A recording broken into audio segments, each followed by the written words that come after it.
ഇന്നത്തെ പ്രധാന വിഷയം നമ്മുടെ ആരോഗ്യമന്ത്രി വീണ ജോർജിനെ KSU പ്രവർത്തകർ ആക്രമിച്ചു എന്നതിനെ കുറിച്ചാണ് അല്ലെ. അതായത് നമ്മുടെ മന്ത്രി പറയുന്നത് മന്ത്രിനെ കഴുത്തിൽ പരിക്കേൽപ്പിച്ചു, പിന്നെ എവിടെയോ കയ്യിലെങ്ങാണ്ട് മാന്തി എന്നൊക്കെയാണ് ഇവർ പറയുന്നത്. കയ്യിൽ എന്തോ മുറിവും കാര്യങ്ങളൊക്കെ ഇവർ കാണിച്ചും തരുന്നുണ്ട്.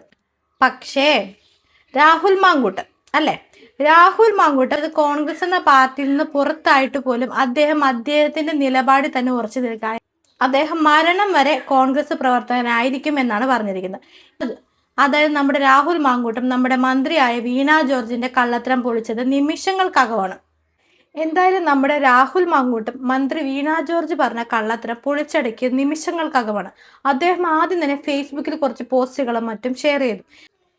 ഇനി നമ്മുടെ രാഹുൽ മാങ്കൂട്ടം പുറത്തുവിട്ട ഫേസ്ബുക്ക് പോസ്റ്റ് അത് നമുക്കൊന്ന് നോക്കാം. ഇതാണ് ആ പോസ്റ്റ്. ഈ പോസ്റ്റിൽ കൂടെ തന്നെ അദ്ദേഹം ഒരു പിക്ചറും, അതായത് ഒരു വീഡിയോയും കൂടി പുറത്തുവിട്ടു. അതായത് യഥാർത്ഥത്തിൽ ഉണ്ടായ സംഭവം എന്താണെന്ന് വെച്ചിട്ട് ഒരു വീഡിയോ കൂടി അദ്ദേഹം പുറത്തുവിട്ടു.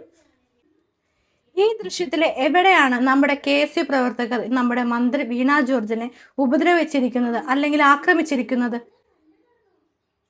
ഇതിനുശേഷം മന്ത്രിക്ക് ഒരു ഫോൺ കോൾ വരുന്നതായിട്ട് നമ്മൾ കണ്ടു. അതായത് നമ്മുടെ മന്ത്രി വീണ ജോർജ് ആരോടൊക്കെയോ ഈ സംഭവം വിവരിക്കുന്നതായിട്ട്. അതിനുശേഷം നമ്മുടെ മന്ത്രി വീണ ജോർജ് അടുത്തുള്ള ഹോസ്പിറ്റലിൽ പോകുന്നു, അവിടെ ICUയിൽ കിടത്തുന്നു. പിന്നെ നമ്മുടെ പ്രിയപ്പെട്ട നമ്മുടെ മുഖ്യമന്ത്രി പിണറായി വിജയൻ വന്ന് സന്ദർശിക്കുന്നു. അങ്ങനെ കുറച്ച് കാര്യങ്ങൾ പറയുന്നു. പിന്നെ പാർട്ടി പ്രക്ഷോഭങ്ങളാണ് നടക്കുന്നത്. പക്ഷേ ഇതിൽ നിന്ന് നമുക്ക് ഒരു കാര്യം മാത്രം മനസ്സിലാവുന്നില്ല, മന്ത്രിക്ക് എന്താണ് പറ്റിയ അപകടം? KSU പ്രവർത്തകർ എങ്ങനെയാണ് മന്ത്രിയെ ഉപദ്രവിച്ചത്? ആ വന്ന ഫോൺ കോൾ ആരുടേതായിരുന്നു? ഇനി ആ വന്ന ഫോൺ കോൾ ആണോ നമ്മുടെ മന്ത്രിക്ക് ഈ ബുദ്ധി പറഞ്ഞു കൊടുത്തത്? അതായത് ഇങ്ങനെ ഹോസ്പിറ്റലിൽ പോയി അഡ്മിറ്റ് ചെയ്യാനും ഇങ്ങനെയുള്ള കാര്യങ്ങളൊക്കെ നടത്താനും എല്ലാം പറഞ്ഞു കൊടുത്തത് ആ ഫോൺ കോൾ ആണോ? നമ്മൾ കണ്ട ഈ വീഡിയോയിൽ നമുക്ക് മനസ്സിലാവുന്നത് എന്താണ്?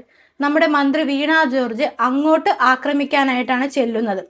അതിനെ പോലീസുകാരും മറ്റു ആൾക്കാരും കൂടി തടഞ്ഞു നിർത്താനും ശ്രമിക്കുന്നുണ്ട്. അതായത് നമ്മുടെ മന്ത്രി വീണ ജോർജിന്റെ അടുത്ത് പോലും എത്തുന്നതായിട്ട് നമുക്ക് ഈ വീഡിയോയിൽ കാണാൻ സാധിക്കുന്നില്ല അല്ലേ.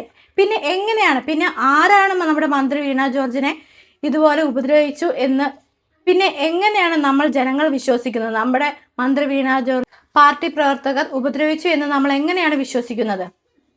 ഇതിൽ ഏറ്റവും വലിയ തമാശ എന്താന്ന് പറഞ്ഞു കഴിഞ്ഞാൽ നമ്മുടെ മലയാളം ചാനലിൽ ഒരു ചാനലിൽ പോലും ഈ ദൃശ്യം കിട്ടിയിട്ടില്ല.